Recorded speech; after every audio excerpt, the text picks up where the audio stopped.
are you? Good, thank you. Well, I'm Nancy Tapia from LRM, Latino Review Media. Nice to speak to you. Um, Thank you. so obviously in this series, we got to have a little taste of Otto's singing voice. Oh, screaming voice. Yeah. That was pretty hilarious. That was pretty hilarious. Thank you. By the way. Sir, it must be pretty exciting for you to see one of your babies, not only in a film, kind of like how you had Stormbreaker, but now in a series where I think it does it more justice.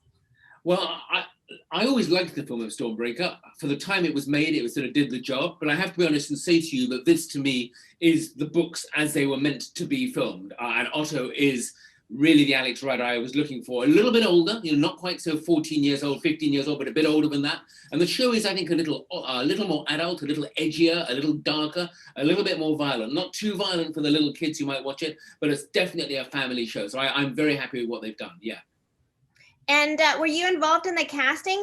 And if so, how did you know that Otto was the one to fill Well, in? I was involved in the casting. As an EP, I didn't see all the casting tapes. After all, we looked at 650 different young actors for the part of Alex Rider, from drama schools, from ordinary schools, from drama clubs, just off the street. And I can tell you this, we were in a room and playing with different Alexes, different Jacks, and different Toms. And finally, 3 actors sat down together. They were they were Ronke, they were Brennick, and they were Otto. And when those 3 guys sat on the sofa together, every single person in the room knew we had found the perfect trio to be at the heart of our series. And when they're on the screen together, you can see exactly why. Mm-hmm. And for you, Otto, how does it feel to fill in these big shoes? I mean, with a series that, you probably grew up reading. I did. I grew up reading the books and loving this character, idolizing this character. So it was, when I got the opportunity to audition, it was a real like dream come true. And then when I got the role, it was like I was over the moon. Because there's so much fun to be had in making this series. The series is so epic and it's full of so many different worlds that you're thrown into, and there's spies and espionage and great actors as well. We've got Brennick O'Connor and Vicky McClure and Stephen Delane and Ronke Adekalua-Joe. So it's so much fun, and it was a joy to bring it to screen. Now I understand that Tom's character was not in this novel. Is that correct? And I mean, it's great because you have a great duo as a friend in this case. How did that come up? Well, in terms of the writing, Tom, it was the writer Guy Burt who decided that Alex needed to have a friend, somebody that he could have of his own age to be sharing to a certain extent his adventure.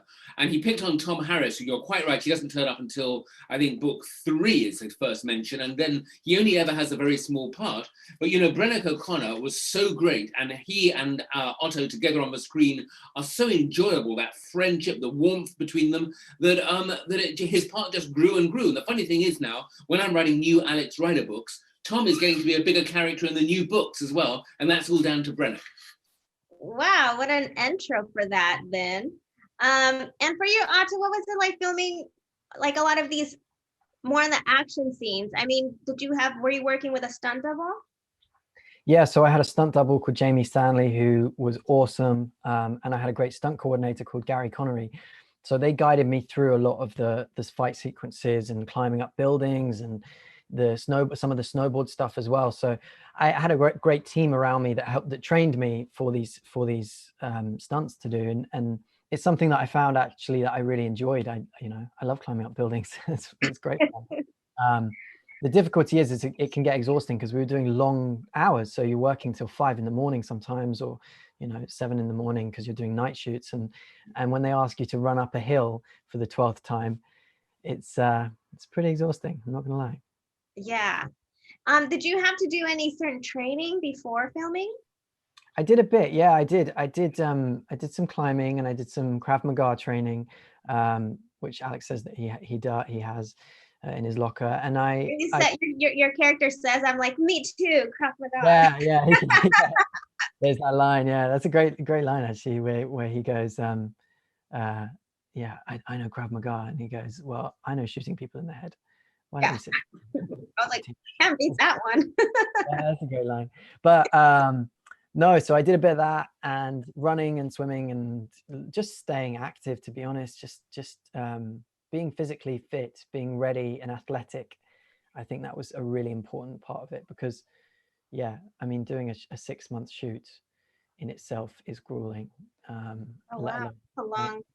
yeah, if you're playing a super spy as well, you got to be on top of your game in that way. So I did try and stay on top of it. All right. Well, thank you so much, guys, for your time. I'm pretty sure it's gonna be a hit. I loved it. It gave me a little sense of like a younger James Bond, but we already know why. All right. Well, thank you so much, guys. Good luck. Thank you, Nancy. Stay well. Thank you. Bye-bye. Bye.